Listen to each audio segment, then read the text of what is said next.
তোমাদের দাদার অনেক দিনের একটা দেখা স্বপ্ন আজকে পূরণ হলো। আসলে তোমাদের হয়তো মনে হতে পারে এমন কি দামি ওয়াচটা যে নিতে পারছিল না বা কি এমন স্বপ্ন, বাট না, আমাদের কাছে এটা একটা অনেক দামি জিনিস। আর একটা ওয়াচের ক্ষেত্রে তো অনেকটাই দামি জিনিস।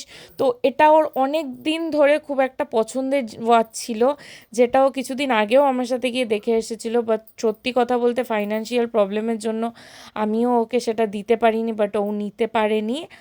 আর আজকে আমি টোটালি ওকে সেটা সারপ্রাইজ দিলাম। আর তোমরা হয়তো ভাবছো দিদি কেন এটা দিয়ে এই ভ্লগটা শুরু করছে, বিকজ আজকে আমার ডেটা ছিল খুবই চাপের, ক্যাচাল ঝগড়া ঝামেলা এগুলোর মধ্যে দিয়ে কেটেছে। আর আজকে ছিল বাবার এমআরআই টেস্ট, সেটাও করতে নিয়ে গেছিলাম। তাই তোমাদের জন্য কোনো ক্লিপ নেওয়া আমার হয়ে ওঠেনি। তোমরা প্লিজ প্লিজ প্লিজ আমাকে ক্ষমা করে দিও যদি সম্ভব হয়।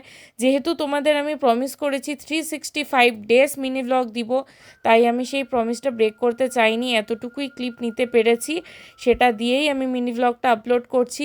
প্লিজ তোমরা এই বিষয়টাতে আমার সাথে থেকো। টাটা, কালকে ফিরছি নতুন কোনো মিনি ব্লগের সাথে। আর কালকে অবশ্যই অনেক কিছু শেয়ার করব তোমাদের সাথে। Tata, bye bye, good night.